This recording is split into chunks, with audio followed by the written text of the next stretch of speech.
Қазақстандықтар үшін шет елдің жоғары оқу орындарында тегін білім алуға жаңа мүмкіндіктер ашылып отыр. Халықаралық бағдарламалар орталығы Қытай, Түркия, Латвия, Украина мен Мажарстан сынды бірқатар мемлекетпен тиісті келісімге келді.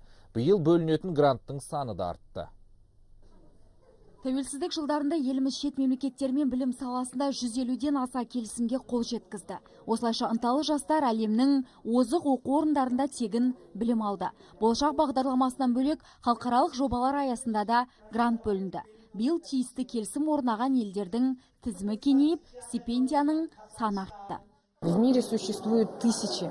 Әлем бойынша 1000-нан аса стипендиялық бағдарлама бар. Тегін білім алуға мүмкіндік жасайтын ірі халықаралық қорлар баршаға мәлім. Алайда өнер адамдары мен инженерлер, менеджерлер сынды арнайы салаларға бөлінетін шағын гранттарды көбісі біле бермейді. Бірақ осындай жобалардың аясында оқуға түсу жеңілірек. Осындай мүмкіндікті қалшы бермей пайдаланғандардың бірі Жандос Амантаев. Ол білімін шыңдауды жөн санап, магистратураны Германияда тегін оқыды. Чтобы получить образование за рубежом, шетелде білім алу үшін елден ерекше қасиетке ие болудың қажеті жоқ. Бастысы ерік жігеріңіз болса болды. Әрине, мамандықты жүрек қалауыңызбен қалап, барынтаңызбен оқысаңыз, сіз өз ісіңіздің шебері атанасыз. Жандос сынды жастарға қол ұшын беру үшін биыл халықаралық бағдарламалар орталығында арнайы департамент ашылды. Онда мамандар стипендиялық жобалар жөнінде кеңінен ақпарат береді.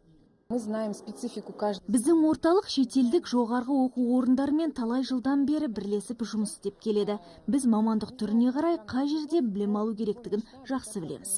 Осылайша болашақ бағдарламасын басқарып қана қоймай, өзге де жобаларды қолға алдық. Қазақстандық жастардың әлемдік озық оқу орындарында сапалы білім алуына мүмкіндік жасап отырмыз.